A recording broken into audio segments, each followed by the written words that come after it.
Red 2 standing by, all 4 lit, and in the green. Welcome back to Banjo-Kazooie, and you'll notice that area is now underwater. So now that we have the water level at level 1, we can either raise the water level to level 2, or we can go around the long way. I'll show you what happens when we go around the long way, but I will also show you that you can wind up getting another warp cauldron to get in here fairly easily. Now, interestingly, those grill chompers appear even if you haven't opened Rusty Bucket Bay.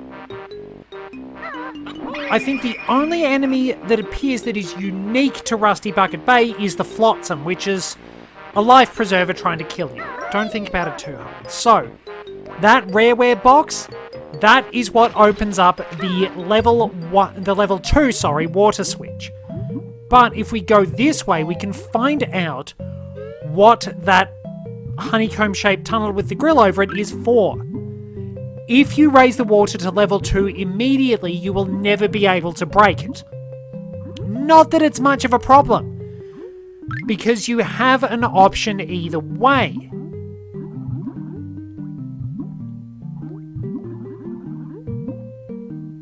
But if we come up here, then we can make our way up this path, which I think we can traverse normally. So that beehive will leave you alone if you leave it alone. We smash this. Now, if you actually have raised the water to level 2, the water will actually be lapping in this area. Just shallow water. But it is time for the date with destiny. Or maybe the date with density. Rusty Bucket Bay.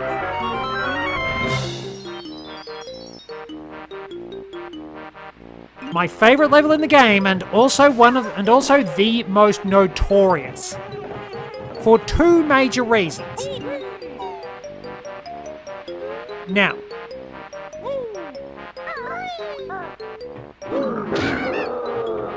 so, let's go in and let's get ready.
Okay, so I've added pretty much everything I need to say in my comments bar, basically. That's sort of what it's there for, because I love the contrast. I probably shouldn't have done it. But I love the contrast in music. I love just how... Well, I'll get these, but I love how jaunty the music is. It's almost jazzy in a way. It's got this weirdly peppy feel to it that winds up being so incongruous with the dingy, grimy, hostile feel of the level. It's so well done, it keeps you upbeat and entertained even when things are going horribly. And you're swimming around in that oil-contaminated water, struggling for air, because you do have to hold your breath on the surface. So, we're heading into the pits of hell as such. The most notorious part of the whole level, perhaps worse than the oily water, the engine room. One of the empty honeycombs is down here. I've deliberately avoided getting notes because this is a right royal pain in the butt to have to deal with. You've got various rotating pathways. You have to be very quick. It's entirely possible that there was supposed to be water here.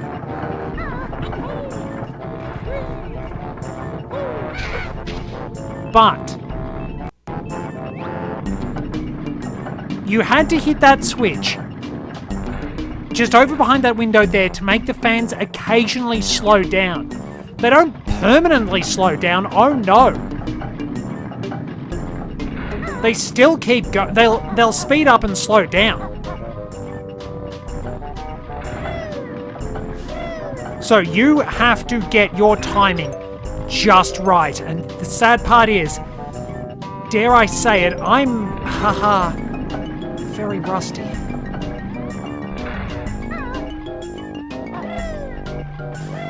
So, you want to come in here first, because if you come in here last, you're screwing yourself out of a lot of notes.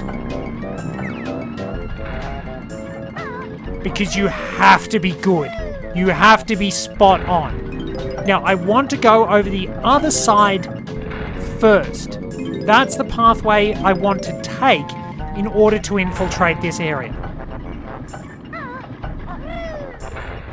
I'm being very businesslike because this area sucks. I'm fully expecting for this to take a long time.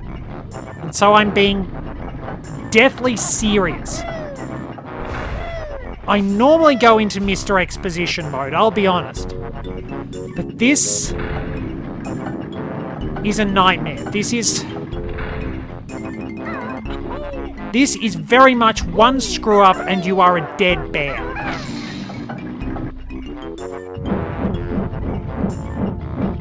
It's tough enough getting through the propellers to claim the jiggy. There's at least an extra life if you can make it here. And there is a glitch you can use to save some time on going for the propeller jiggy. The most infamous jiggy in the game. Not even the Wonder Wing is getting you through these unscathed. You'll just bounce off if you hit the blades. Can I do it? Well, I got some skill.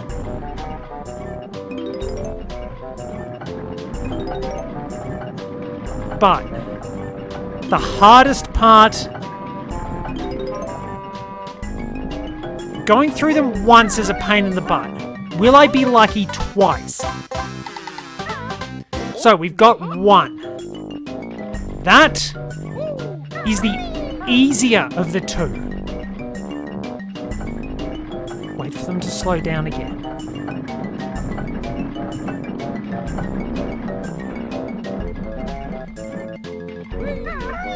I'm minorly packing myself every time. Okay, now we run like hell. We have to make our way out of here. Oh god, that's still moving. I didn't realize that was still moving. I thought that slowed down. Holy crap. So, for some reason the propellers have 4 blades, on the timer when they've only got 3 on the actual ship. Now we book it. We book it to the back of the ship. We run because our lives depend on it. Those propellers are one-hit kills. You get this wrong, you die.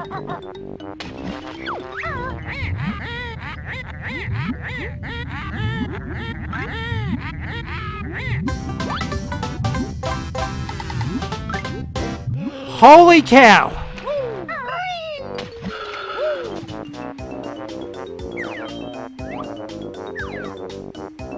That's pleasing. It's been a while since I played this, but I either got lucky or I've still got the moves. But yes, as Gruntilda mentions, my oily water in you plunge, you'll lose air while in the gunge. You will lose air from swimming on the surface. Jump and use the feathery flap whenever you can. And now, observe. TNT, it's dynamite. Quite literally. The boombox is an explosive box that, if hit with 3 eggs, or if it chases you around long enough, will explode. Boomboxes do not give you honeycombs. They are just dangerous obstacles.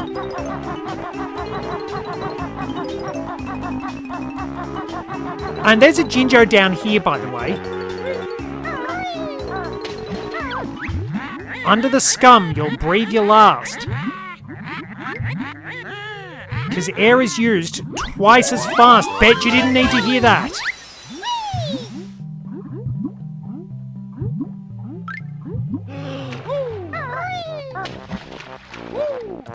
Nice. Ooh. So those are probably the I think those are the diciest bits of the level. But we can still do some things around the exterior. Oh, I'm running on adrenaline. I can't believe I did that first time. I thought I would be rusty. Like I lucked out on that one. Because it's tough. It's notoriously tough.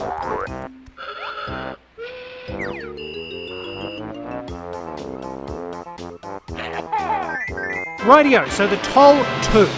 You will note that we're right near that grill chomper, which I'll bust up. Hooray! Senseless violence! Or if we're talking about a fight in an orchestra, senseless violins. That's terrible, I know. Now, if you shoot 4 more eggs in there, you will be able to get those gold feathers and the Mumbo token. Now pay attention, 007. I've got to get back to that someday. My mental health has not been good this year. There is a dolphin down there, trapped underneath the ship's anchor.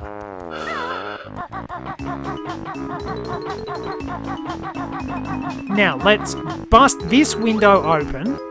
We can stand on it, unlike the rest of the roof. Bust this open and we will land on this gangplank, which is the easiest way for us to get the jiggy. We can get some notes in here as well. So basically this whole area it's pretty much a port with a whole lot of warehouses and storage locations. It's actually stated, I believe the manual mentioned it was Gruntilda's cargo ship. And yes, everything does have a massive, massive grudge against you. You've seen the pipes. And yes, they've got a big grudge against you. Wait, that worked? Wow. That was an accident. But yeah, the pipes have a massive grudge against you. The life preservers have a massive grudge against you. Pretty much everything does. So, now that we're underwater, I can get the camera to cooperate and we can go into the ship's anchor pit. But yeah, you see how fast the water is disappearing. Now, you might have... I mean, the air is disappearing. Now, did you notice that? In certain areas of the ship, you will have that variant play because you can't hear the whistles. The only other area in which this occurs is the actual area where you can blow the ship's whistles. And there is a set code. It doesn't actually change, which is a little disappointing, but it makes it very easy. I'll show you where to find it. And this winds up raising the anchor and... yeah, somehow Snorkel survives being cut in half.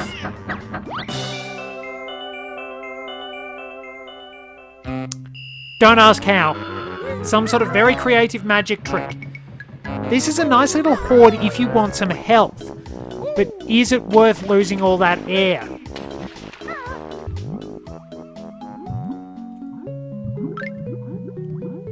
Ooh, can I do this? Am I good enough?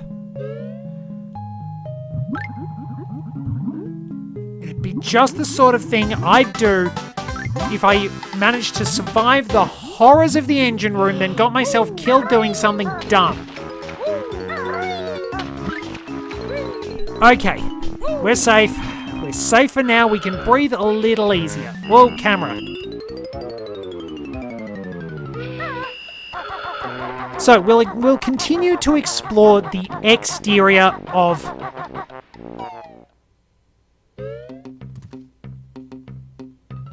Excuse me.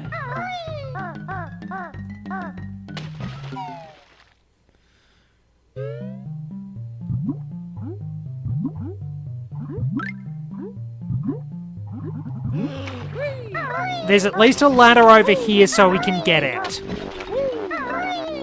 That was, that was just, I'm going to say that was just, I mean, I couldn't have timed it any better. You can swim in that, but it does hurt you. I mean, it's glowing and it's green. That's usually code for it's going to hurt you. And appropriately, the green Jinjo is over here. Could have been any other colour Jinjo, but that one survived a dunking. Okay, so we've avoided the toxic chemicals. But let's head over to this little area like I was trying to do earlier because we got some notes up here. Whoa. And I really don't want to fall off. Well, we've got a little bit of time left. At least I've got the really nice music. I do love the music for this. Like, as good as all the levels of Banjo-Kazooie are, I'm surprisingly fond of the last 3 levels. Even if they pull stuff like this. Oh yes, Snacker's back, and he's still hungry. And you will have to swim past Snacker to get in there. Well, nothing for it.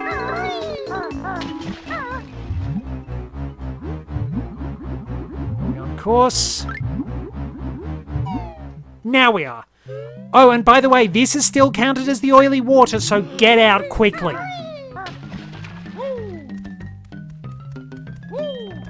But yeah, I just love the designs of the last 3 levels. I like the atmosphere and construction of Mad Monster Mansion. You might recognize this from Gobi's Valley. I love the music. I love the way it looks. Just overall, the whole atmosphere of the place is fantastic. And I really love Rusty Bucket Bay, so that dingy, grimy atmosphere that winds up contrasting so well with that brilliant jazz-style music. It feels so interesting. There's just something that captivated me. I don't know what it is. Maybe I'm crazy. But it just felt so much fun to play. It was really interesting. It's got some unique challenges that, yeah, sure, they're a pain in the butt. but you can handle them. And you feel awesome when you handle them. Now there's... Oh no. Okay, we're gonna surface. We're gonna aim ourselves over at the boy. Oh boy! That is a shark. And we're gonna try again.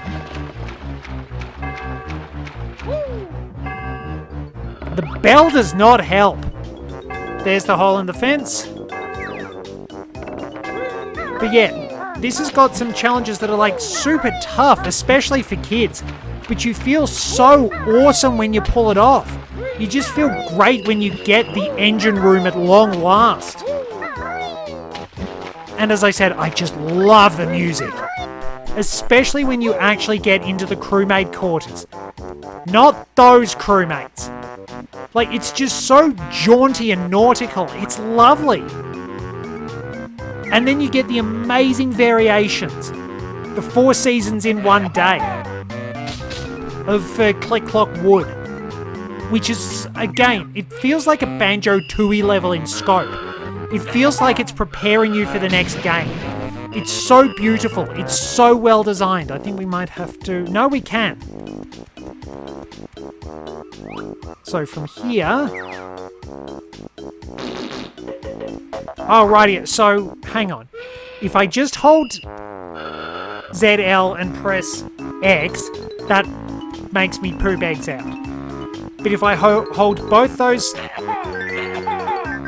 If I hold both those and both ZR and ZL and press X, then I shoot forward. It's a little weird. But yeah, Click Clock Wood is just spectacular. The way you get all those little changes across the seasons, it's so well done. And you get the slower, slightly more percussion-driven piece in here. It's like you're still taking a break, but it's still not easy. It's still daunting. I really love that about the music in here.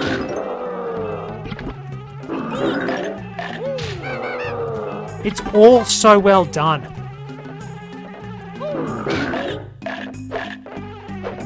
I hate that. Maybe I just need to do the forward roll. The forward roll is so much better in Tooie though.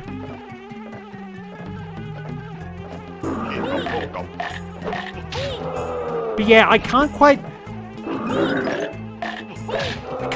put my finger on what it is. Maybe it's the challenge. Maybe it's the fact I just like the music. But I've always enjoyed this. It's always been so much fun for me. And I admit it's tough. It can be very daunting, like you still panic a lot when you're going through the engine room.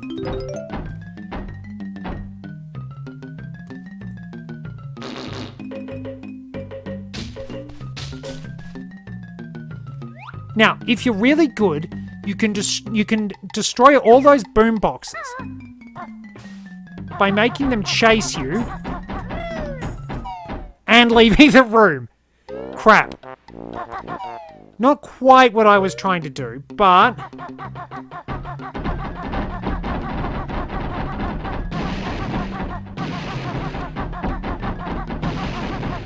But yeah, eventually they'll blow themselves up.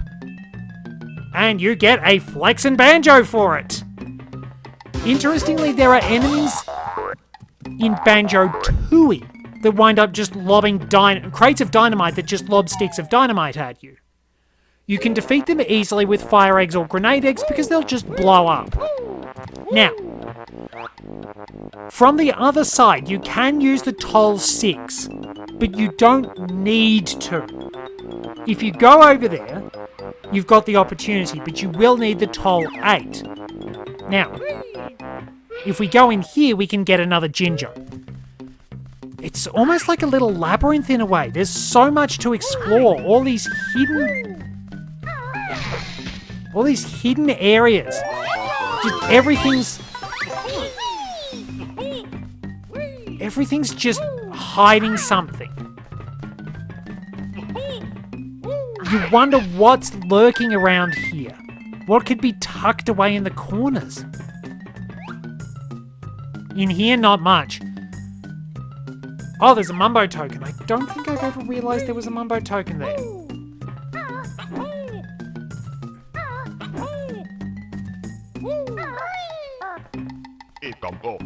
But there we are. Well, we've got plenty. I believe there are 115, 116 in the game or so, and you only need 75.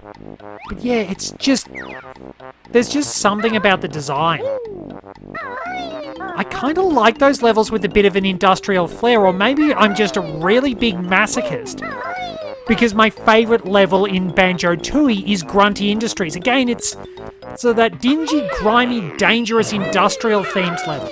But it's got such jaunty music that feels almost incongruous, but it's so much fun. It's the challenge of the labyrinthine nature, and maybe they'd add a bit more... maybe they'd make tracking a bit more easy to do in a remake of Tooie.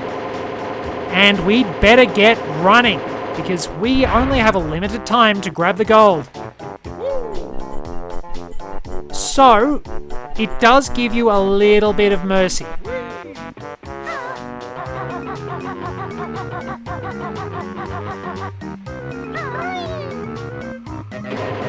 Now, you won't get locked in there.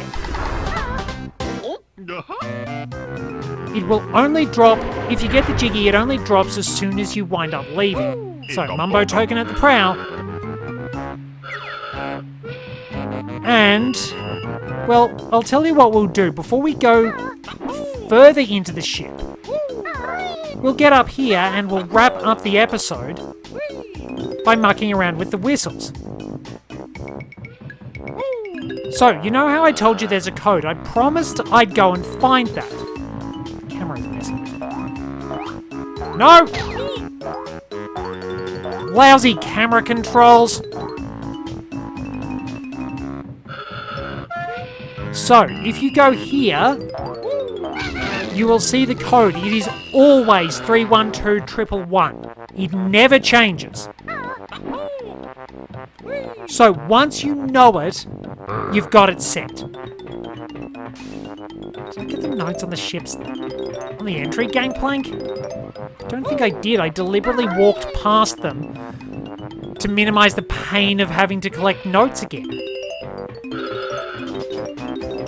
Oh, well, that's good. Oh, camera. So, we can go back to the whistles and get ourselves another jiggy, and that'll wrap the episode up nice and neat. The hardest part is out of the way. We can enjoy the level. And yes, the words enjoy and Rusty Bucket Bay do not really form that much of a sentence. I'll admit there was another thing I liked as a kid. I absolutely loved the farting noise the flotsams make as they fly off. So, this area will have the sort of percussion instead of the whistles.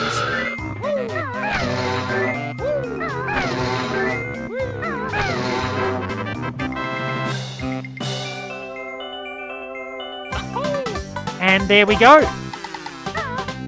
Thank you very much for joining me. Till next time, this is Red 2, returning to base.